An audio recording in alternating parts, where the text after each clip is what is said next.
Under the provisions, would it be possible that an American citizen then could be declared an enemy combatant and sent to Guantanamo Bay and detained indefinitely? They said it couldn't happen here. The administration asked us to remove the language which says that U.S. citizens and lawful residents would not be subject to this section. There would never be troops on the streets of America. There would always be due process. And when they say, I want my lawyer, you tell them, shut up. Your time is expired. Get a lawyer. You're an enemy combatant. It was the conspiracy theorists that warned that there was a plan to overthrow our republic and use the military against the people, that FEMA camps had been built, that citizens could be secretly arrested and disappeared. I want that person to be terrified about what's going to happen to them in American custody. And now NDAA 2012 is law. It did happen here. Please know what will come your way. Death, detention, prosecution. It's illegitimate. It's a fraud. It's tyranny in your face. The only question is, will the people of the United States let this tyranny now be put into action? It's one thing to pass an unconstitutional law. It's another thing to actually implement it. The globalists have bitten off more than they can chew. The Republic is rising, and the spirit of 1776 flies proudly on our banners. It's time for everybody out there watching to have a gut check and to decide, what side are you on? Do you stand with our constitutional republic, or do you stand with the corrupt politicians that have been bought and sold 100 times by offshore megabanks that are conquering this country through fraud? The reason the National Defense Authorization Act was rammed through Congress, and the reason President Obama treacherously and traitorously signed it, is because the power structure, the ruling class, is scared of the people. They know that we're waking up to the private Federal Reserve banking cartel. They know that we're waking up to secret arrest and torture. They know that we know that offshore banks have taken over this country through fraud and signed us on to over $1,000 trillion of fraudulent, garbage derivatives paper. They know the Ponzi scheme is coming down, and so they ram through the NDAA. And Obama said that he was going to veto it so that he wouldn't take the political pressure. Then he signed it in the final hours of 2011 when he thought everybody wasn't paying attention and was partying on New Year's Eve. And he did that because crimes are committed in the dark. They don't want their open tyranny to be a wake-up call to people. They want to silently have our republic go into that long night. They want to stab this country in the back when nobody's watching. There's a problem. I'm watching. Ron Paul's watching. You're watching. And we're involved. And like Paul Revere before us, we are warning people worldwide. Just look at the NDAA and its passage. All the lies. Oh, at first it didn't affect citizens. Now they admit it does. A global declaration of war against all countries. Congress handing that power to the president, making him a dictator. Secret arrest of citizens. Torture. Indefinite detention. Then the senators came out who authored it and said, you bet it affects citizens. We want you to be scared. And they went further and said, don't criticize us. Obama demanded this be in the legislation. The ACLU and others went to Obama and said, did you really do this? And they said, yes. That's how bad this deception has gotten, where they want to have their tyrannical cake and eat it too. But why are they hiding the fact that it affects citizens? Why are they hiding the fact that Obama signed it? Because they want to do their crimes secretly, because they know what they're doing is wrong. And they want to now implement this draconian, classical tyranny behind the scenes ahead of the next staged event, the next false flag, the next big war. They want to roll this out with test cases with unsavory types of people like Anwar al-Awlaki, a U.S. citizen they claim that they killed extrajudicially, so that they can sell the public on the idea of people disappearing into black holes. That's why it's so important now more than ever to get the truth about this Defense Authorization Act to everyone you know. In my 17 years on air, I have never seen an issue shake people out of their sleep, out of their social trance like this has done. The apologies via email and comments on our websites are coming in by the thousands. Radio talk show hosts are apologizing. Congressional aides are calling me and apologizing because everything that we warned the public about is now unfolding. Not just the establishment of military operations domestically. Not just secret arrest and torture. Not just new wars. But the warrantless wiretapping, the TSA checkpoints on the highways, it's all happening.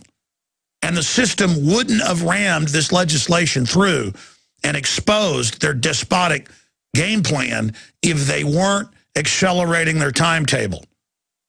War with Iran, economic collapse by design, it's all coming. All laws that are repugnant and unconstitutional are null and void. Marbury versus Madison, and thousands of other rulings.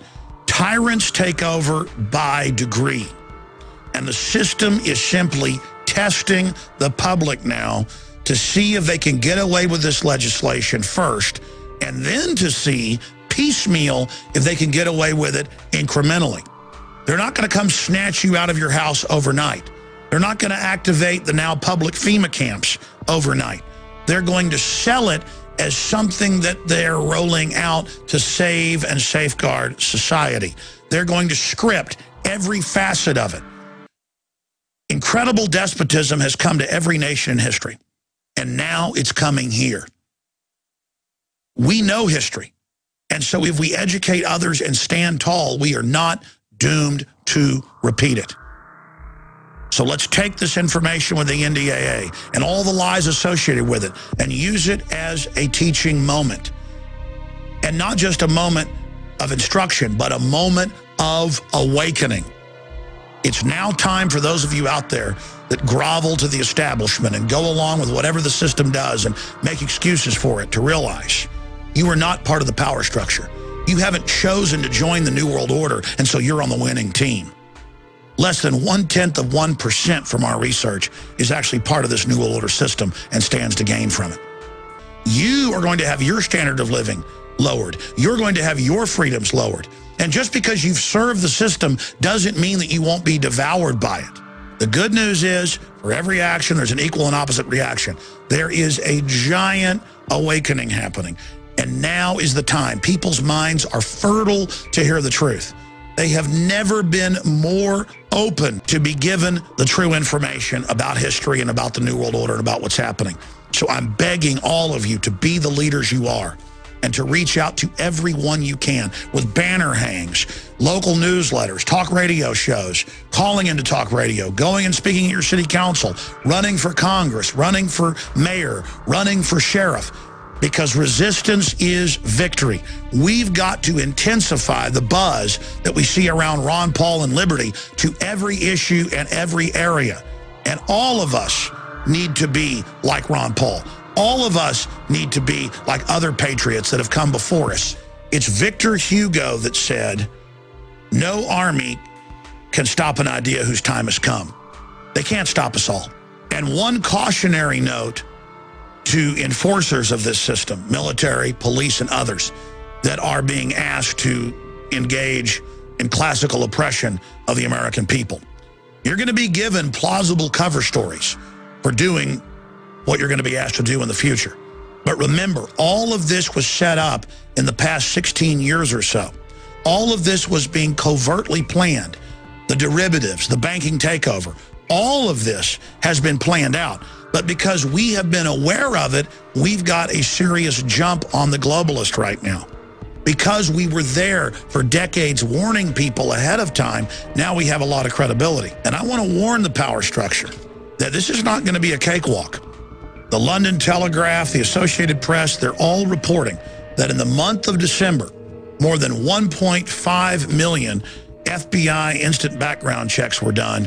And on average, people were buying 2 guns or more. We're talking about 3 million guns sold in the month of December, an all-time record. And the purchasing of guns is only accelerating.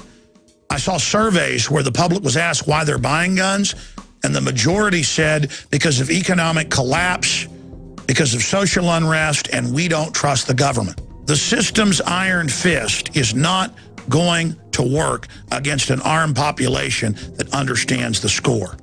And so I want to challenge the global controllers to rethink what they're doing and to look at history and to pull back and to realize that you are not in a good position.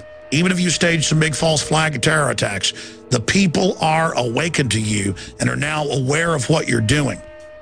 And the American people, if you do launch this civil war operation in the U.S., are going to ensure that the controllers, not the low-level minions, are brought to justice. We need to be reaching out to police and military now and asking them to make the choice to join the Republic and the spirit of 1776 to peacefully bring back our country and to bring these criminals to justice. We do not need to be played off against each other. This is part of the globalist plan and needs to be averted. Tyranny is here. It's up to you to face it and to take action against it through peaceful ways. Let us work now while the sun still shines, so that if we do go into that dark night of true, hardcore tyranny, we would have done everything we could beforehand to avert what's coming. But I know from history, many times tyrannies are diffused if the public is warned by patriots. And we've got a good chance of doing that right now. I'm Alex Jones, signing off from the front lines of the info war.